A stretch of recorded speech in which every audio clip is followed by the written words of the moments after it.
All right, viewers, and welcome back. It is time for podcast number 35 with Dean Esmay. I hope I'm saying that right. Yes, Esmay, Dean Esmay. Yep. All right. I go by Max Kobe online, although there's usually more than one person on the Max Kobe accounts. So, yeah, it's me. Okay. And what is it? Tell us a little something about yourself. Well, I mean, you invited me in here to talk about mostly Red Pill movie. I assume I am in the Red Pill movie, although and gotten good reviews out of my appearance in it. Although I've rarely been interviewed about it. This will be my second official interview on it. I was the managing editor of A Voice for Men for a few years there, editor or voice for, or one of the other editors before that. I did help co-create the Honey Badger Brigade. And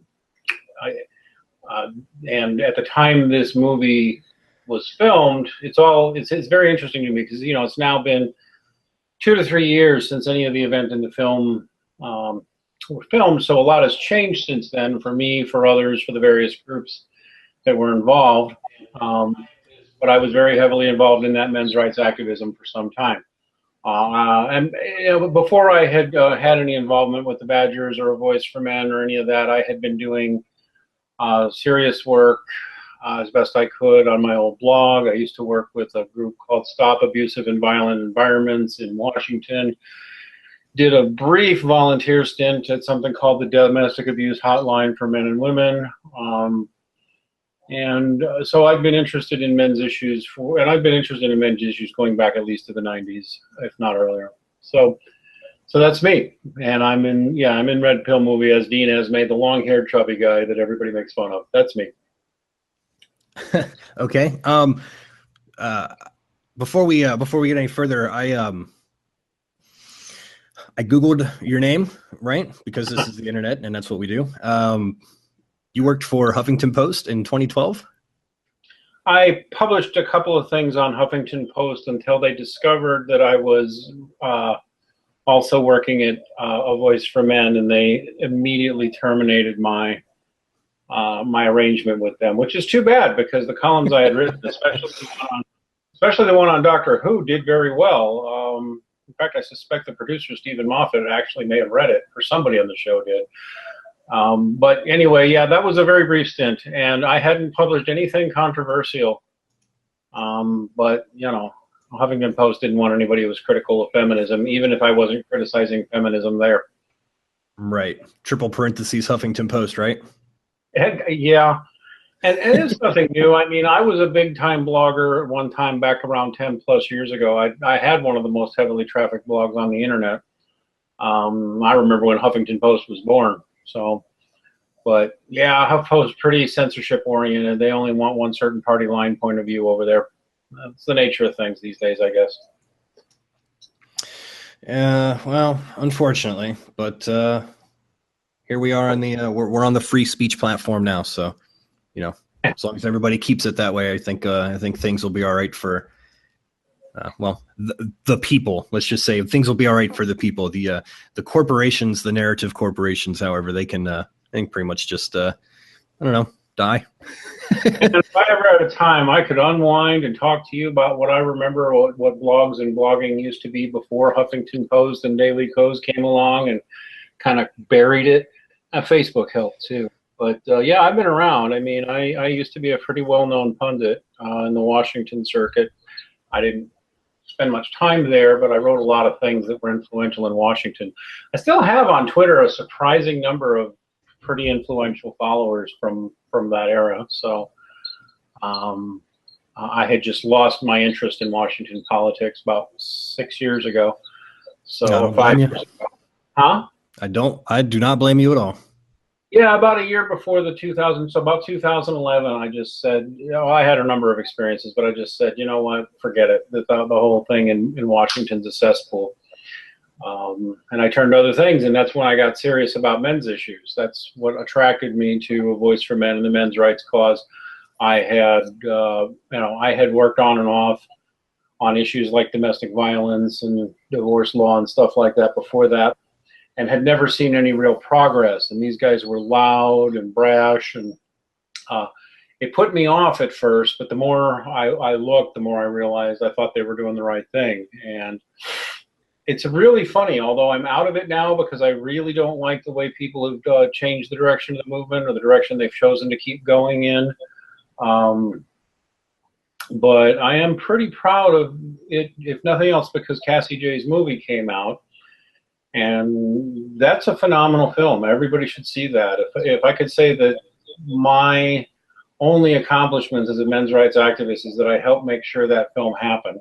And I did. I was an influential player behind the scenes in getting interviews lined up and making suggestions, and I've been helping promote it on and off since then.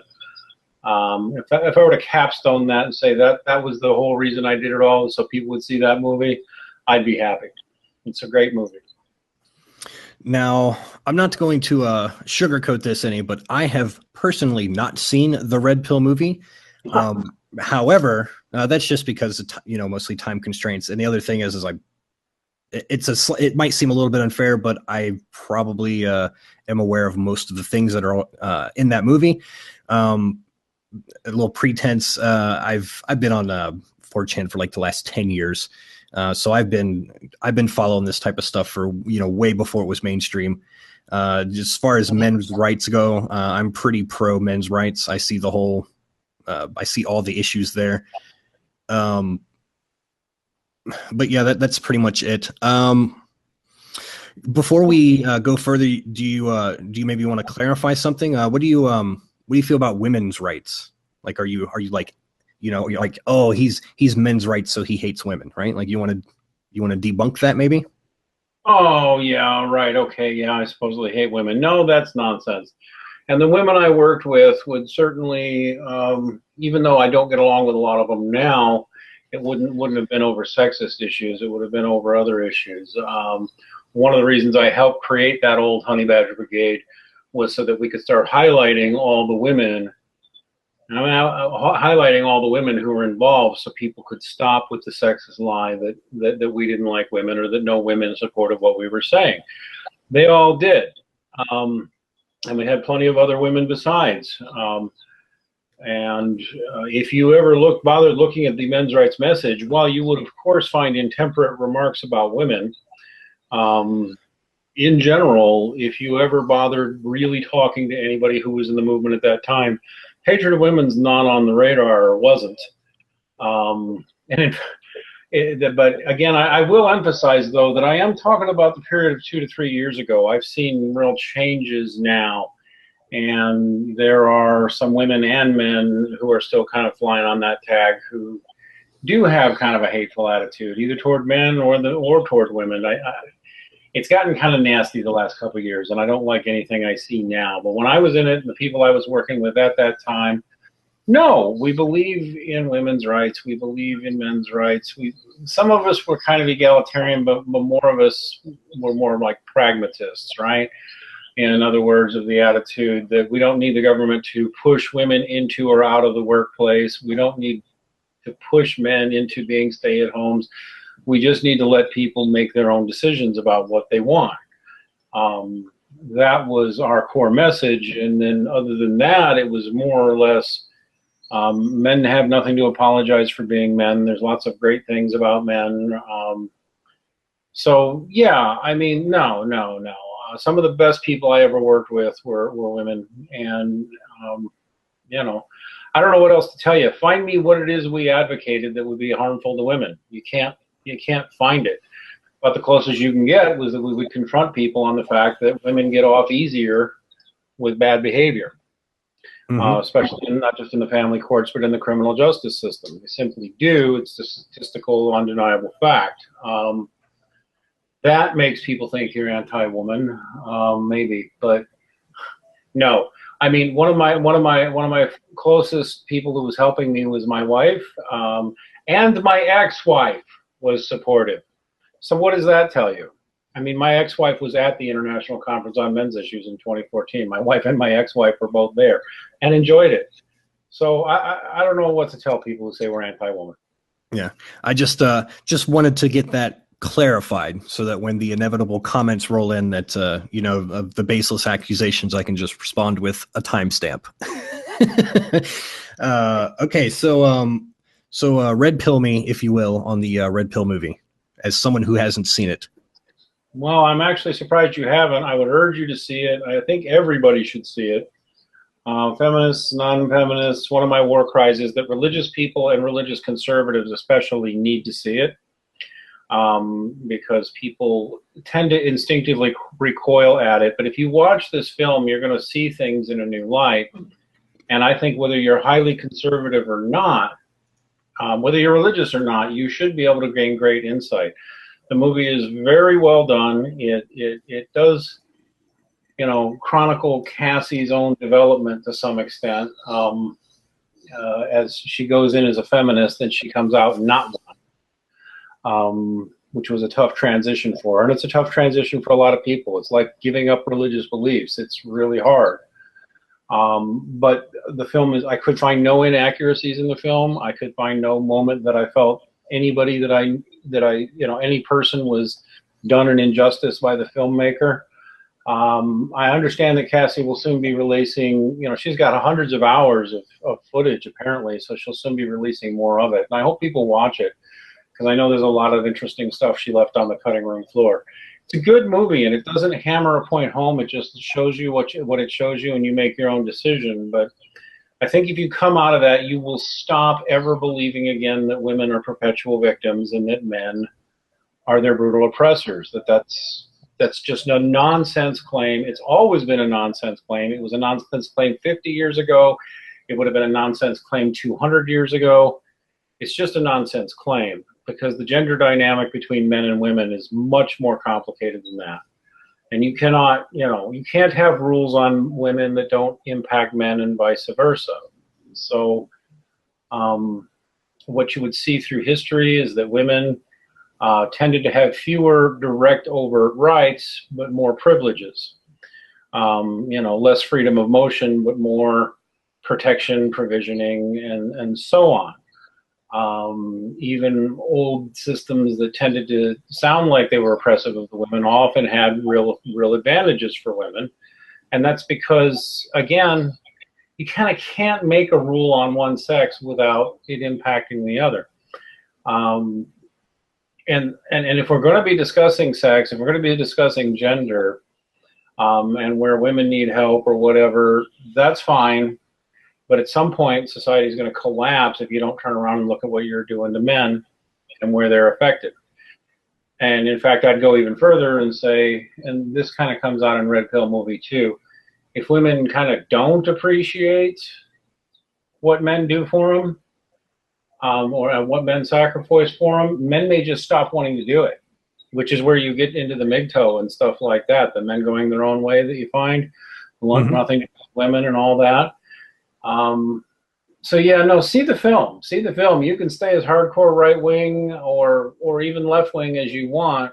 It raises important issues that you got to hear about, that you really should hear about, if you want to be making advocating sane ideas. Right, and that's one thing. I am always a proponent for is if you really want to know the truth about something, you need to hear the argument from both sides. And the society that we live in today, I feel like pretty much everybody out there is, unless you're not connected to the miraculous World Wide Web, then maybe you don't know the argument on the side of the feminists. But I'd wager a bet. I'd wager a bet that most people do. Well, and you've got to worry about what sources you go to too, right? Certain ideological groups will have jiggered it so that they have the sway in academia. They have the sway in a lot of media, most media, I would say. Men's rights sites, the ones that were running then are as far as I can tell, kind of gone now. I find a lot of the material being presented on some of the sites that are still there very dodgy and questionable. And I would say the entire movement has taken a negative turn since I kind of more or less left. Certainly left any formal involvement with any group. It has turned into a kind of a victim identity politics thing. They've again, this is subsequent to the movie. This is the last couple years. A lot of them signed on to this weird kind of crypto-Marxist ideology, around this word gynocentrism. When the word gynocentrism was first proposed, I liked it as a general term, but then certain, what I'd call neo-Marxist elements within the movement started writing this dodgy, crazy history on it with poor sources. It becomes very postmodern. It reads a lot like feminist patriarchy theory. I mean, it's a little better reference than that, but not much. And, there's guys running around there now think anybody who's religious is the enemy. That's part of their gynocentrism theory. Religion supposedly created gynocentrism. And I'm seeing a lot of young men getting trapped into this and just kind of embracing victim identity. And that's something I had wanted never to happen, because that just becomes like a male version of feminism. But I'm afraid a lot of the movement has trended that way. Just why I'm as much a critic of it now as I was at the time of the film. But that's the nature of secular political movements, right? I would just go back and say that the moment that that film, Red Pill movie, captured, and the data she compiled and presented, it's all rock solid. I've been likening this subtle shift from feminism to Marxism as the snake shedding its skin. Yeah, I've actually seen that. Now, I would have to say that at the time that we were doing the film, I was a little more of a political moderate than I am now. I always was a moderate. I had a reputation in some quarters for being a flaming lefty, but it was never so. I was just a hardline moderate. Because what we were trying to do back then, when a Honey Badger Brigade was being created, back when A Voice for Men was still a major force, we were trying to be bipartisan. We would not get sucked up into left or right ideology. We would just talk about the issues and then let people tell personal stories from their personal point of view. That formula kind of got ditched somewhere along the lines. That's what we were doing then, and we had a real powerful mix. But it's really funny how you can see, now that you see it over on the left especially, a lot of the people advocating feminism, not all, but a lot of the people advocating secular so-called social justice, really were just pretty much Marxists all along. Some were useful idiots and so on. Yeah, I've really seen that. It's very clear that feminism is rooted in Marxism. It's just not deniable. And yeah, I think a lot of what we've seen is people who used to carry flags for those ideologies, now they're just kind of more or less naked communists. And yeah, my views I'm no longer trying to be moderate anymore. I'm not a right winger or an alt-righter, but per se. But yeah, what we've seen is a whole lot of people, ideological atheists, ideological feminists, the social justice people themselves. It was all rooted in Marxist theology, philosophy, whatever you put it.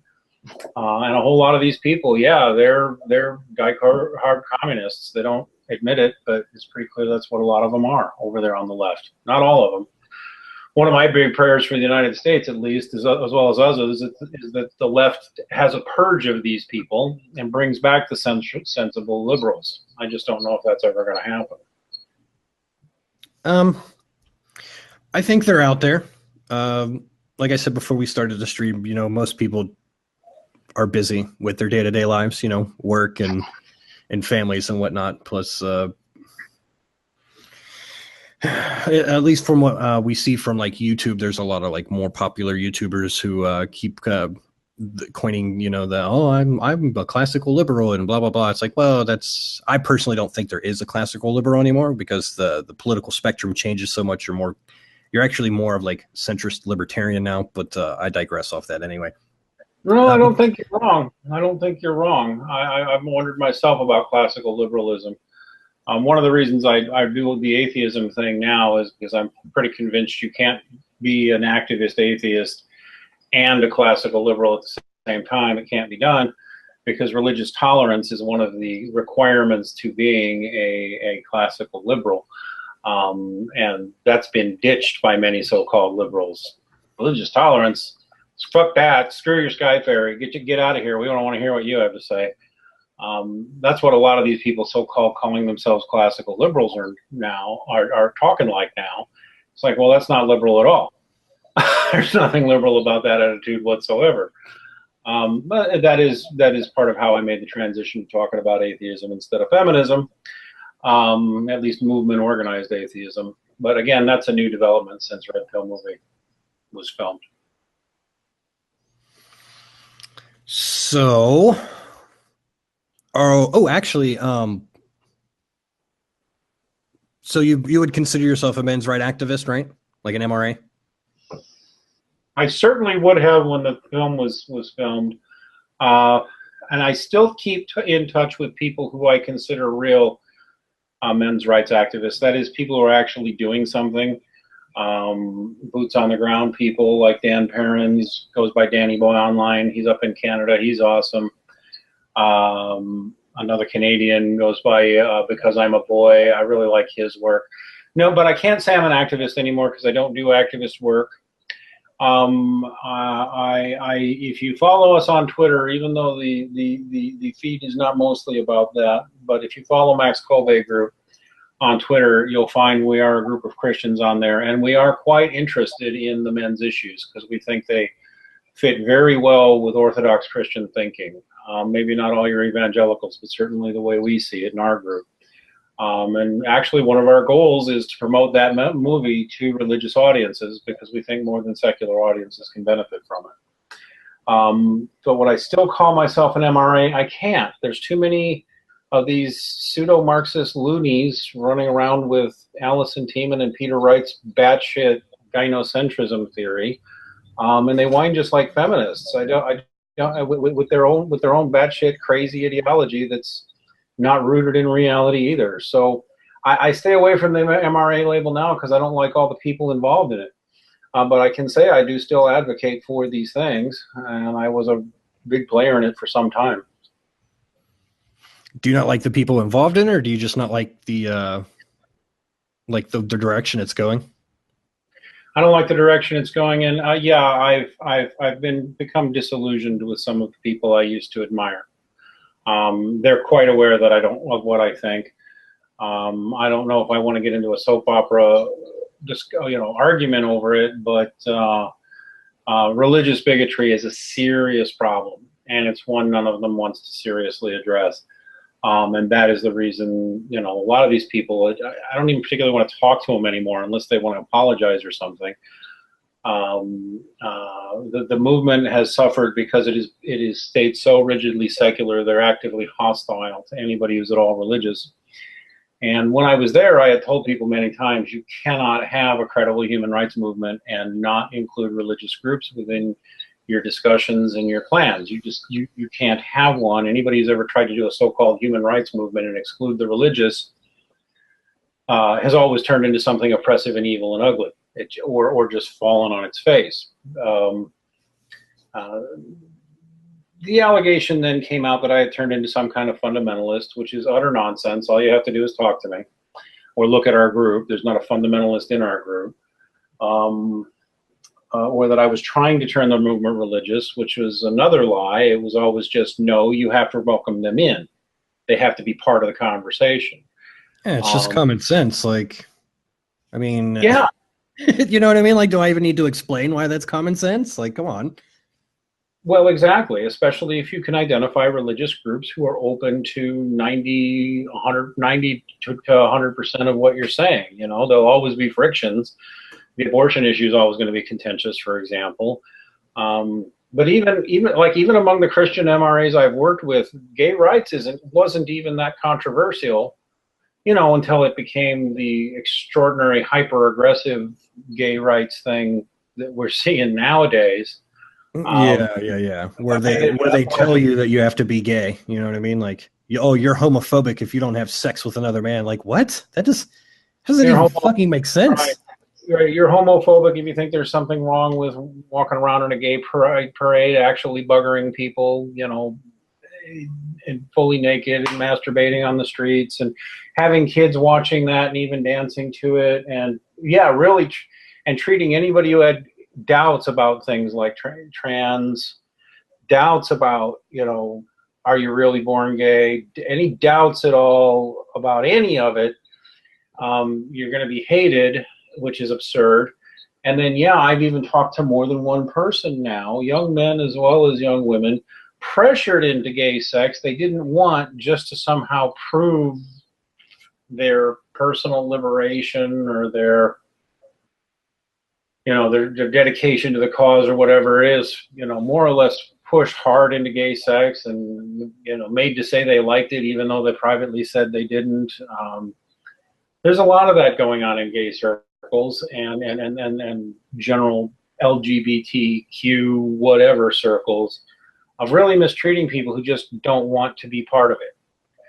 And I don't doubt that at all. The whole thing, like when they really started coming out with, and this was years ago when they started saying, "Oh, I was born this way." That really got a nice uptick where it was just, "I was born this way. I was born this way." It's genetic. Blah blah blah blah blah. I would always respond with like, homosexuality can be a choice. I never said it was like homosexuality is definitively a choice. I would just say homosexuality can be a choice. And I do this on like forums because didn't have a YouTube channel then or whatever, didn't talk to as many people live. But man, people would, oh my God, you want to talk about triggering some fucking people? Holy shit, that would do it right there. No, it's genetic. Da, da, da, da. I was like, no, you're telling me that you can't choose to be gay? Like, are you seriously going to tell me that? Like you're going to calmly and rationally attempt to tell me that one cannot choose to be gay? I tell you, it's the politics of that is so hard. I mean, I personally I've been pro-gay rights since the 80s. I was one of the nerd kids who hung out with the theater kids. I was also groomed by a pedophile, and actually a couple of them. So that's an interesting data point. But I always had gay friends, even when I turned Christian, because I was an atheist till about 10 years ago, roughly. I never stopped being friends or friendly to gay people. I always had the same exact attitude. This is not my business, and people shouldn't mistreat you if this is who you are. I even saved a gay guy's life once. But it's shifted so much that now you can't question the science, even though they can't even find a gay gene. And they can't. It's 2017. Still haven't found any gay genes. Because there isn't going to be one. They've mapped the entirety of the human genome like years ago. There's no gay gene. Right. I remember as far back as the 80s, it seemed real clear to me that gay people were 2 or 3% of the population. They might have a medical condition. They might have a psychological condition. But the first approach to them was, as human beings. And tolerance and friendship if they'd have it. That was always my attitude then. Now, just in the last couple of years, I've been viciously turned on, including by what I thought of as fellow MRAs, gay and trans people just viciously lashing out at me just for the crime of being Christian. And even when I said, listen, I was always pro-gay, I'm not anti-gay, they tore me apart. And that's one of the things that's made me to think, well, maybe I was supportive of that movement for too long. I was okay with it when it was, don't beat up the nerdy kid who's got a problem and don't treat him like garbage, or whatever. Don't be nasty to the old lesbian couple or whatever it is. I mean, hell, my sister-in-law is lesbian and they're getting a civil ceremony soon. But you can't even question. You can't even, I don't know. Yeah, it's an identity. It's not just identity politics. It's not just tribal. It's very ideological. And you get the impression with some of these people, they will not be happy until everybody's enjoying gay sex and considering a sex change. It's become something of a joke. But I can tell you, too, that I've had gay friends, again, I'm going to say again, going back to the 80s, one of the ones I've known for the longest time, he used to own a gay bar in San Diego. All right, so this was a gay guy. He owned one of the first gay bars in San Diego back in the early 70s. He's an older guy. I think he's around 60 now. And he married a lesbian.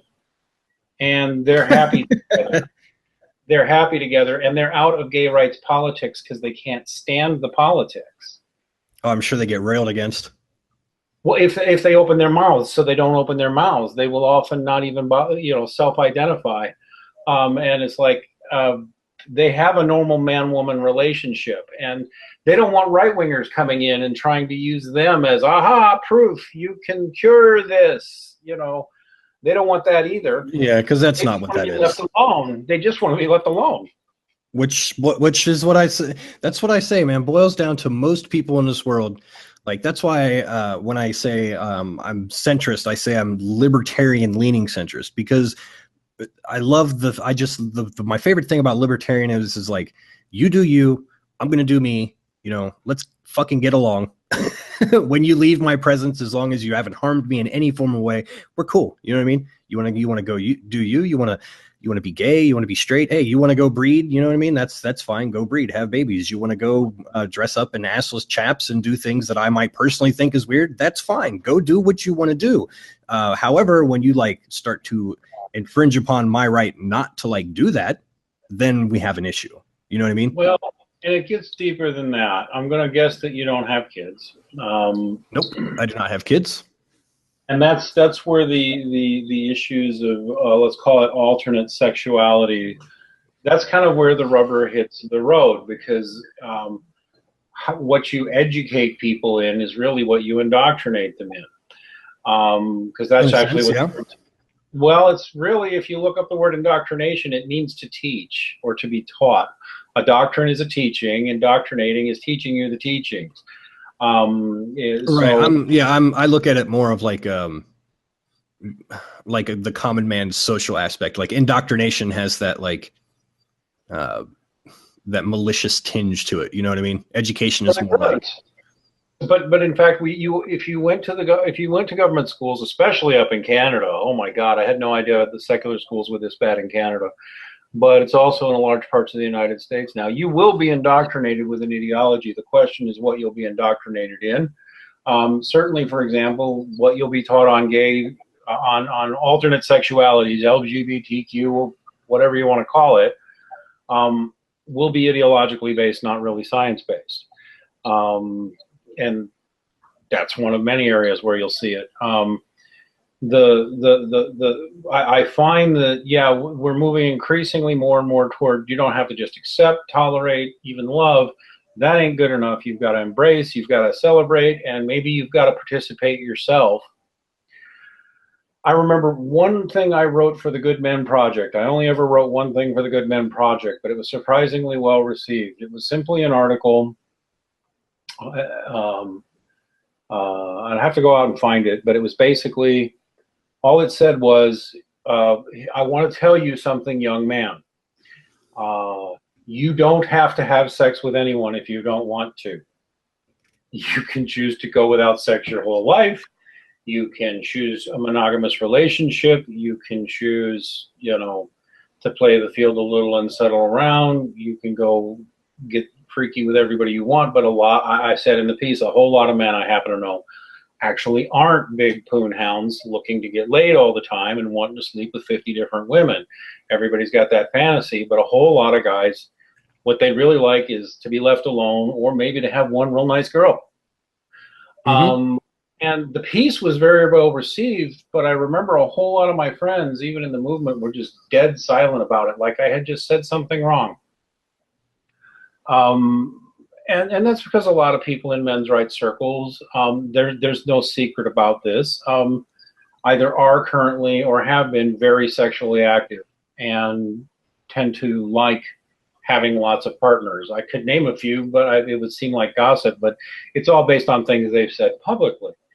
And, when I was in it at the time, I was like, well, it's your business. It's not something I ever wanted to do, but it's your business. But there does seem to just come this thing where people who do choose a sexually profligate lifestyle tend to get uncomfortable around you, even if it's not for religious reasons. If you just say, you know what, no, I don't. No, I really don't want 50 sex partners. I don't even want 5. And I'll have a fantasy maybe about 2 women, but I don't think I actually want to do it. It's a lot of work. I'm not going to lie. It's it's not really all it's cracked up to be. I'm just throwing that out there. You are not the first. I've never had 2 women at once, but you're like the 3rd or 4th guy who's done it, who's said that I've known. I've known two or three others. I don't guess I can't say I know you, but guys who've known personally pretty closely who had it were like, yeah, that was kind of clumsy and weird. Yeah. It definitely, you know what I mean? Like, I've done it, I think, like 3 times, and it wasn't. I don't know, man. It's not like you see it in the porn, you know what I mean? You hear it from like your guy friends, but I mean, let's be fair. Like amongst guys, we know in the bottoms of our souls, in the back of our minds, that 90% of the shit we talk about when we get into our like quote unquote guy talk or whatever, it's bullshit. You know what I mean? It's fish stories for fucking days. Come on. Well, exactly, and even then, sometimes the guys telling the stories are just doing it because they want to. I mean, again, I get a lot of guys in private who've gotten into situations like that, and then they'll publicly even brag about it, and then they'll admit privately, man, I kind of felt pushed into that. I kind of didn't like it. I kind of, you know. And that's kind of part of what the men's rights message is too. I mean, it's one of the things I like to tell guys. It's like, you don't have to want to be a crazy tail chaser. You don't. Most guys actually don't. That's the dirty little secret. You look at the research, you just ask young men what they want. Very few want a lot of sexual conquests. Very few. In casual conversations, that's what I have found too. Yes, every guy has that fantasy. In fact, one of my favorite fantasies is I've got 4 wives who are all hot for me. That's a neat fantasy. Do you know what? But I'm also not an idiot. Oh man, right? Yeah. You like polygamy? Get out of here, please. No. And it would be the same for women, right? I mean, a woman might like to have fantasies about having 2 or 3 or 4 guys who were just randy crazy for her. Very few women ever actually going to have that and enjoy it, right? Well, the second time it happened, it was like the first time it happened because I went and I initiated or whatever. Because there was, I don't know, feminists would call this toxic masculinity or whatever. I wouldn't call it toxic. I'd just say it is what it is. But the first time I was more or less like I did it because of like, I don't know, I guess you could say social reasons, right? And just felt like, hey, fuck, I got this opportunity. I might as well just do it. You know what I mean? Second time it was actually instigated by a girlfriend that I had for a year.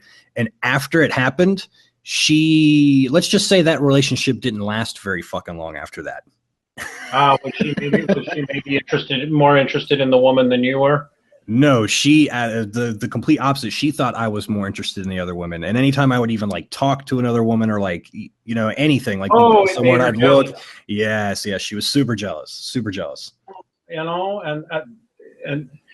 I'll tell you why. Even though I can give you religious reasons, we don't have to do religious reasons. You look at it anthropologically, you look at it mathematically, you look at it in evolutionary biology. Fundamentally, we're a pair bonding species. We want to mate to settle with. We just do. That's natural human behavior. Those who don't are oddballs. Now, oddball doesn't mean evil. For example, it's not inherently wrong at all to want to be single your whole life. Right. There's outliers, but by and large, most people just want to be with another person, for extended amounts of time, whether it be the rest of their life or whatever. Like, it's just the way it is. That's correct. And yes, and men, and this is another dirty secret, men and women mostly look for the same things in a mate. Even in a lot of MGTOW, red pill, whatever, men's rights, whatever context you want to spin it in. Oh shoot, what was the point I was going to make? I just derailed myself. What were we talking about? We were talking about the biology behind people wanting to pair together. Yeah, I mean, even the evolutionary record shows clearly that we're pair bonders. We want mates. Yes, in weird situations, people will go nuts, and women especially may. I mean, one of the dirty secrets is women may be more likely to cheat than men, not less. But that really may be statistically true, that women are more likely to cheat than men, contrary to the stereotype. But in the end, it doesn't even make sense. So if you look at how we evolved over time as pack animals, that is, animals that run in packs like chimps or gorillas or whatever, Our sexual patterns are not the same as chimps or gorillas, but the bottom line is we pack together for mutual protection. It's what we do. This is, in fact, I think why some libertarians are off their gourd with their hyper-individualism.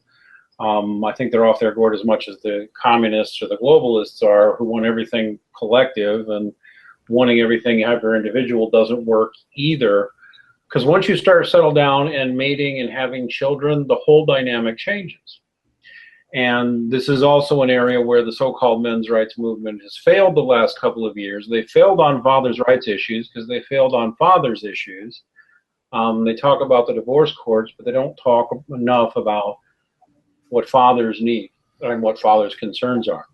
And so, like, for example, you just said as a few minutes ago, as a libertarian, go off and wear your ass chaps and get your freak on in public. But then I, as a father, have to look at my child and say, what do I tell the child about that? And what am I going to teach my child? And what kind of values are going to give my child the best chance growing up in life? And wild sexual profligacy and abusing religious people, for that matter. That's anybody who's a responsible parent is going to look at that and say, no, there's a problem here. Because when you look at these lifestyles where they do involve lots and lots of sex partners and wild kinky sex and such, I'm sorry, but drinking and drugs and dysfunctional life patterns do tend to go along with that. Yes, there are wealthy people who are pretty well off who can afford to be swingers or crazy sex party animals, but that's not an environment to raise kids in. And you're not going to grow up super healthy choosing that as your main lifestyle.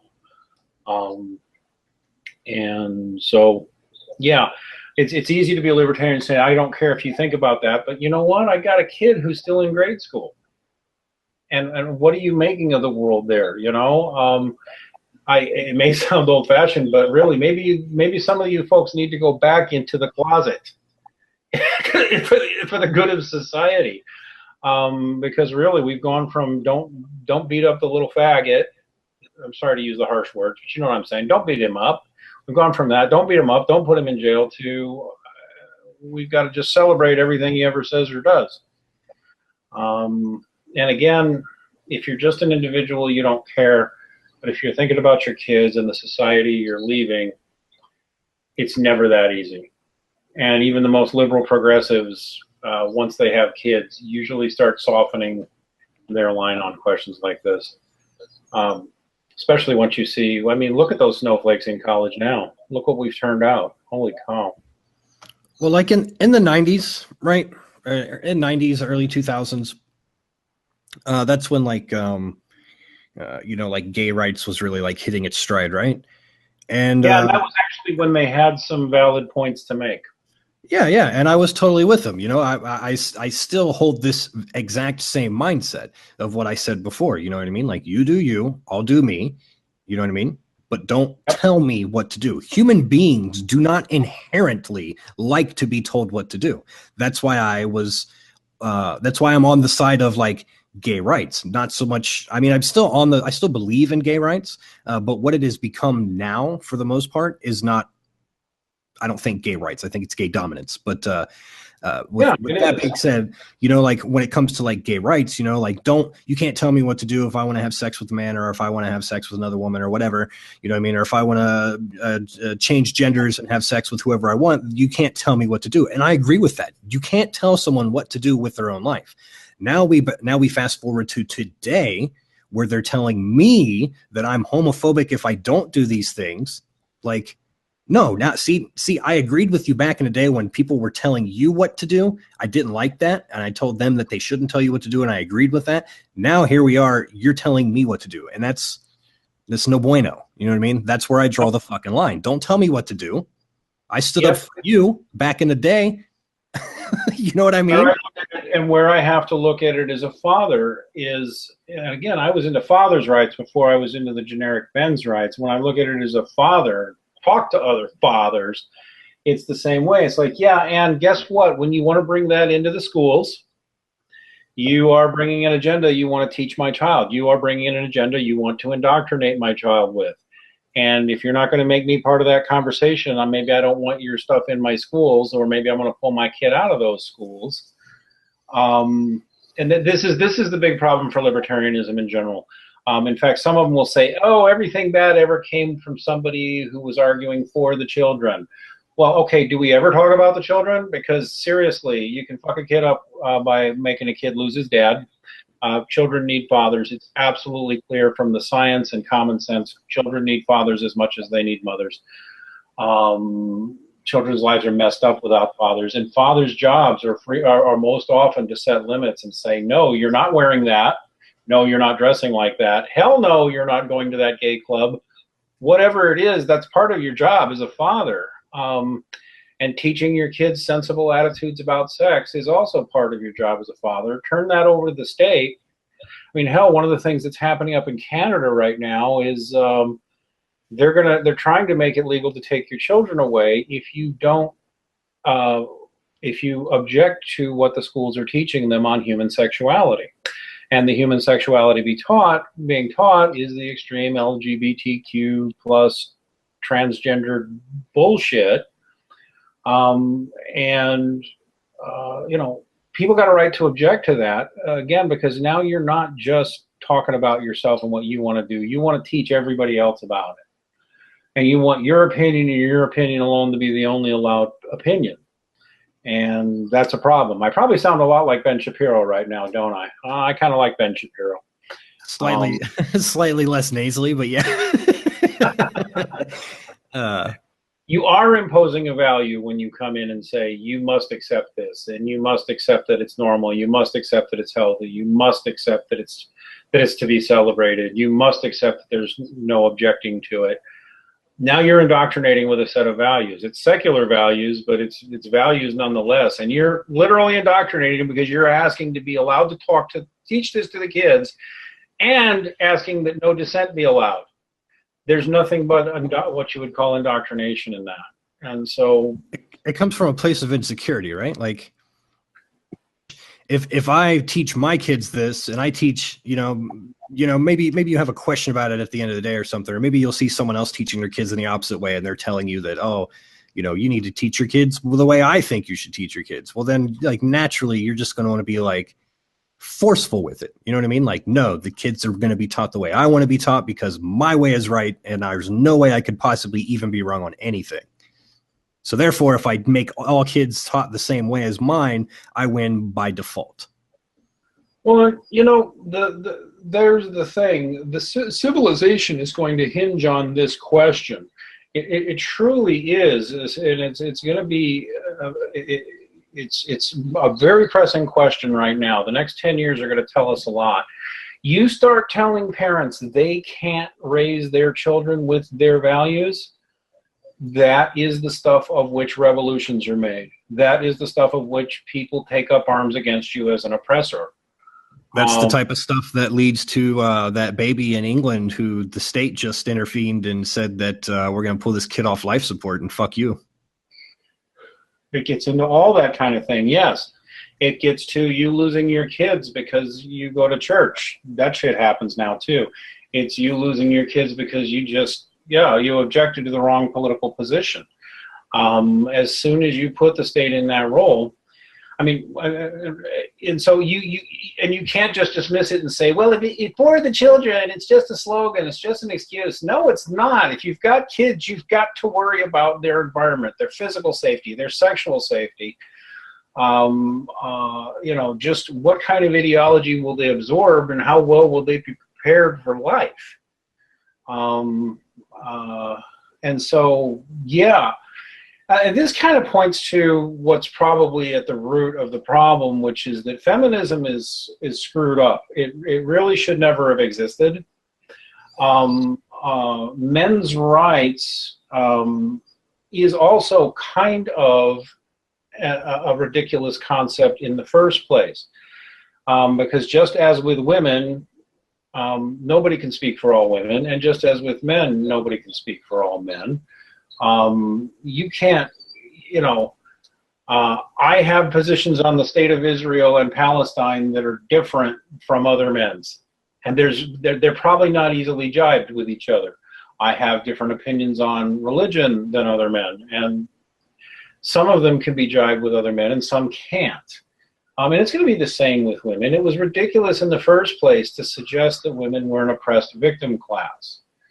In fact, the only reason I got into men's rights is because I did accept that, well, if we're going to have a women's rights movement, we're going to need a men's movement too, or we're just going to go crazy. But, you know, well, look what it's devolved into: patriarchy versus gynocentrism. It's just, men's rights is now just kind of a sick ideology, you know, neo-Marxist ideology of its own. But if you're going to specifically be looking at the female half of the race and saying, what are we going to do to address any problems there, it makes no sense not to take the time to do the same thing on men so that you get some kind of balance. And actually, to put it back, that's what Red Pill movie does. I'm extraordinarily proud of that movie. Not necessarily my appearance in it, or not necessarily because I you know, think everybody in it is perfect, but because that movie kind of distills what I think I and a lot of people were trying to do when we were doing that movie. And I do hope more people see it. I think the movie was a godsend. Like, I mean, like I said, I've never seen it or whatever, but also, like I said, I don't really think I'm the type of person that really needs to see it. I mean, I'll catch it at some point. But you've got like 10 years of reading about it in various online forums. You've probably got pretty well developed opinions. Yeah. I'm pretty up to snuff on all this stuff. But that being said, most people are not, and especially the age that we live in, where the media is pushing feminism like up our fucking noses. I think it's good to have a movie like this come out and go against the grain and create so much, like, it's weird too, because it creates controversy. But when you typically think of something like controversy, it's like you could almost perceive it in like a negative light. This, you can't, you know what I mean? It's just, hey, you know, men face issues too. Why can't we talk about those? If we're going to talk about issues that women face as a group, you know what I mean? Why can't we talk about issues that men generally face as a group as well? I love the fact that it shows the hypocrisy of the current far left. You know what I mean? Yeah, so good. It is great timing for this movie to come out. Great timing. It is a red pill movie. You will not, if you watch the movie, and not you, Porpoise, because people, I'm actually kind of backing you up. You may not need to see it.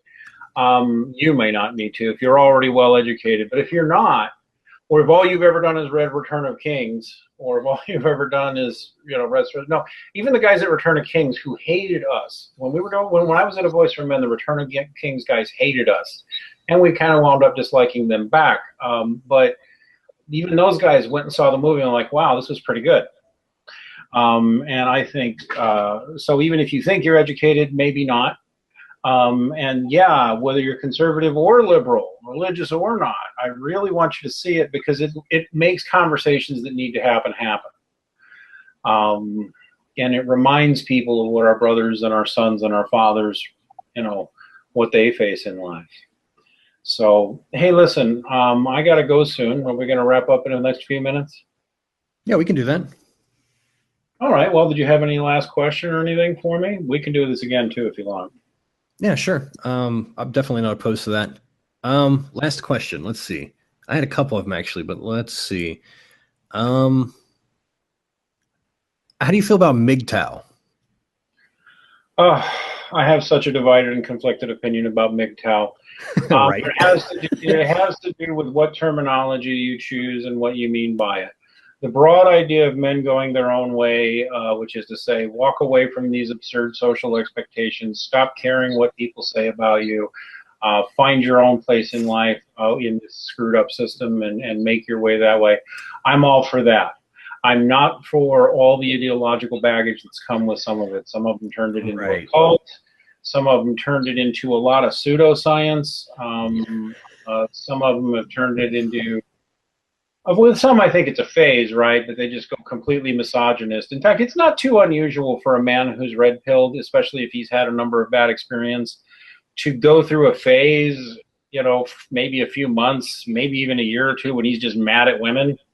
But maybe, right? But even that should pass in a sane, sensible person, right? And it does in most cases. I remember when we were at A Voice for Men, we got into a conflict with a group of hardcore MGTOW, because we had published a book that mentioned the history of the MGTOW movement going back to the early 2000s, and some of those early MGTOW had been advocates of marriage as long as you found a specific, legal and personal life situation that worked for you to go ahead and do it. And we took the position that even among MGTOW, listen, if you wind up changing your mind, you can still be a man who goes your own way if you chose that way, and hopefully took a lot of precautions before you made that huge leap. Because there are a lot of ways a man can protect himself in marriage. I mean, it's not perfect, but there's ways, psychological as well as legal, to protect yourself. And we advocated that too. But we got attacked by some MGTOW just for saying that, because it was so ideological to them that there was no getting out of it. And some of them, I'd say some of them are outright misogynist, truly so. But I think the vast majority of them are young men looking at a deck that's stacked against them and a society that won't respect them, and making a logical choice of, I'm not going to play. I'm just not going to do it. And I applaud them for that choice. There's nothing wrong with that choice.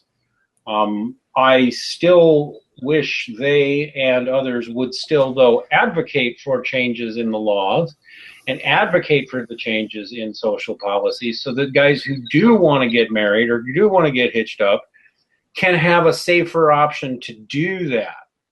Some MGTOW just don't want to hear it, and they'll even say you have an agenda for suggesting that you could ever do such a thing. What, make the legal climate and the social climate better for men? Okay. Yeah, right. Yeah, no, don't do that. Don't even try. Like, okay. But otherwise, so watch out in MGTOW land, just like watch out in men's rights land in general, because you've got some crazy people there. But no, the broad MGTOW phenomenon, I'm all for it still. I really am. Okay, cool. Do you have anything else you want to add before we knock this off?